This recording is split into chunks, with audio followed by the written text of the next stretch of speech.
Sisters and brothers, I'd like to express my deepest and most profound appreciation to the families of Moses de Jesus, Philip McCall, Kenneth Griffin, and Brother Choice, Barre Choice. I'd like to thank them for their courage, for their willingness to come before us and to share with us the struggle and the pain that they are experiencing as a consequence of the murder or the kidnapping of their children.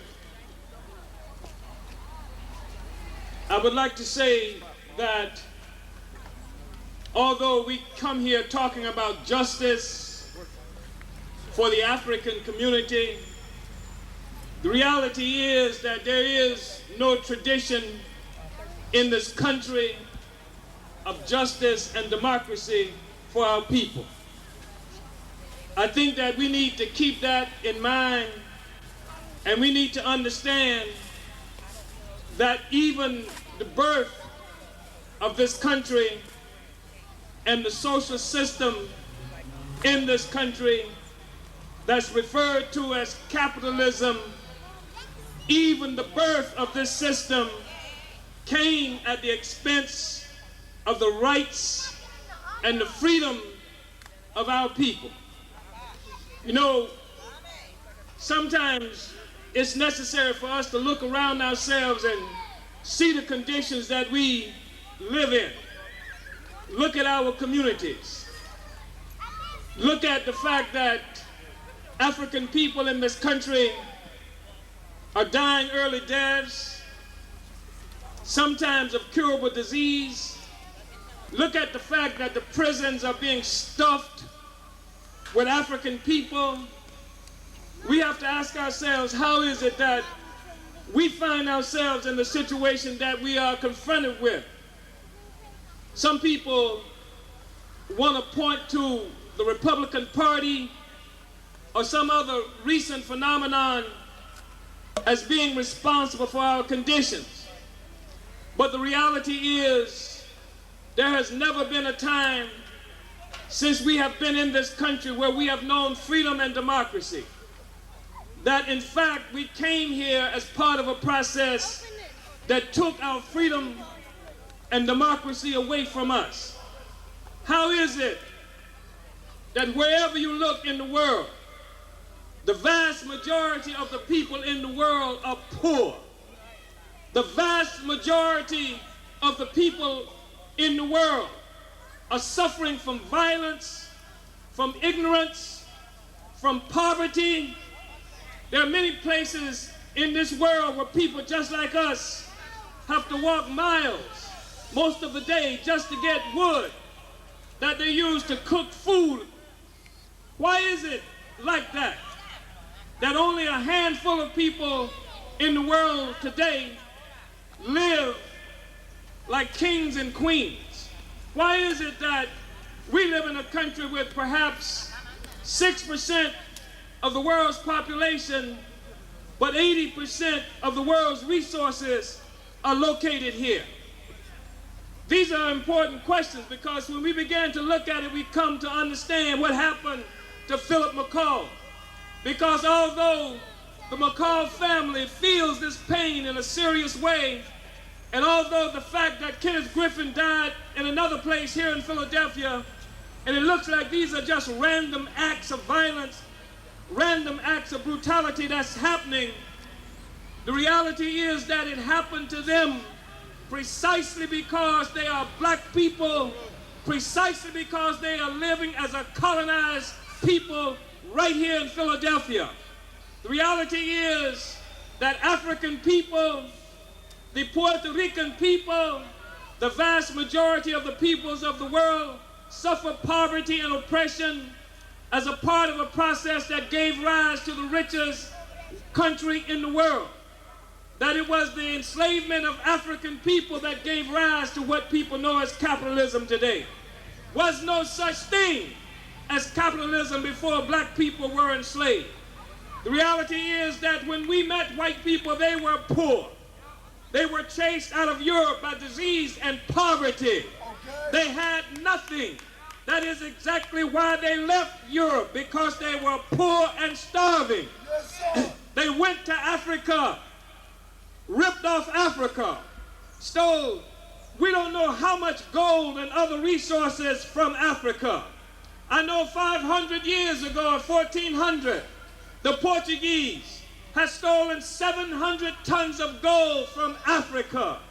I know the British went into China in 1800s and fought a war to turn the whole Chinese nation into a nation of junkies, forcing them to take drugs, and that drug money went back to Britain, building what we now know as capitalism. I know the French invaded what is known as Vietnam and turned Vietnam into a country of junkies, forced the Vietnamese people to use drugs, and all of the resources of most of the loot coming from Vietnam into France came from drug money. I know that African people were kidnapped and thrown all around this world. And it was, in fact, the trade in black people that was a condition for giving rise to this system that they know as capitalism, that we refer to as white power. I know that when white people came to the Americas initially, there were only approximately 70 million white people on the planet Earth. There were more than 200 million so-called Indians here. And by the 1888, 98% of the Indian people had been killed as a part of the process of enriching white people, creating white power and capitalism. If they would kill 98% of the Indian population, why in the hell don't you think they will come in your neighborhood and kill your children in order to keep everything that they stole? Of course they will. The problem that you and I have is when we begin to believe in the lie of what America is about. America has never been about anything other than slavery and genocide. There is no tradition of democracy for black people in this country or any place else in the world. And if we are going to have democracy and freedom and justice, it will come as a consequence of our coming together to organize, to take that justice, to take that democracy, and to take that freedom for ourselves. This is what we have to understand. America is not about to give us freedom. If it hasn't given it to us in the 500 years that we've been in touch with it, why in the hell do you think it's going to give it to you just because you happen to be on the scene today? No such days as that. We are going to have to organize to fight for our freedom. If we do not organize, we shall never be free. If we do not organize, we should never be free. So we have to organize. We do. Here in Philadelphia, a city where they would drop a bomb on an African community, destroy an entire African community, kill 11 people, babies and other children, men and women, have no disregard for black life, would come into the backyard of somebody who's just doing nothing but chilling with their grandchildren and take their lives, snuff their lives out as though it meant nothing. Will come into the basement where another family lives and find a man naked with his children and snuff his life out and won't even offer you an explanation. And you know why they won't offer you an explanation? Because they assume that you're not organized. Because they assume that they don't have to give you an explanation because you got no power. But the road to power is through organization. There are a lot of people and organizations that exist out here today who would tell us that the way we have to get our freedom is somehow making our enemies like us. They offer us a stupid platitude, sometimes silly rhymes like up with hope and down with dope. They say things like this that make no sense, that contribute not one iota to our freedom. Right. Sisters and brothers, there are folk who want to convince us that the way we are supposed to get free is somehow to integrate into the American system. But you don't have the power to integrate. You don't have any kind of power. They tell you what you're supposed to do is fight against racism. But what is racism? Racism is an idea in somebody's head. Racism is an attitude that white people have about you. It's not an idea that kills you. It's not an attitude that killed Philip McCall. It was a bullet. It was a gun. It was white power that did it. And if you want to stop them from killing us, then what we have to fight for is black power, the power over our own lives. So whether they like us or not, they don't have the power to do anything to us. You understand what I'm saying? That's what it's about. That's what it's about. We are the only people in the world that white power has tricked. Have us walking up and down singing, "We shall overcome," trying to get the lynchers to like you, trying to get the ones who kidnap you to like you. Look at where you are, if that's what your struggle is organized around. If they got you organizing, trying to make your enemies like you, you can't never fight your enemy back. You don't have to have the police on the street. He don't worry about you. You can't fight him. Because if you hit him upside with a brick, he won't like you. And if he won't like you, you've defeated yourself. Don't you understand the logic there? Yes, sir. The question is not whether they like you. Hell, I doubt if they like the Chinese any more today than they like the Chinese yesterday. But the Chinese are organized. The Chinese have atomic weapons. The Chinese, they don't want to jump on China, not because they don't like them, but because China is organized and powerful. If you want to stop them from killing black people, then what we have to do is get organized and fight for power. You understand what I'm saying? Yes, sir. Has to be our own power. That's what the struggle is about. Sisters and brothers, Yes, sir. there was a time right here in this country, several times, we've never been a passive population. They've never just been able to bring us into slavery without having a fight of their lives on their hands. There's never been a time since we've been in this country where we haven't fought against them. There's never been a time where we accepted slavery, where we accepted humiliation, whether we accepted the attacks that's come on our people and our culture. We have always resisted, and we always will resist until we win this freedom that belongs to us. In the 1960s, we were part of a magnificent revolutionary movement.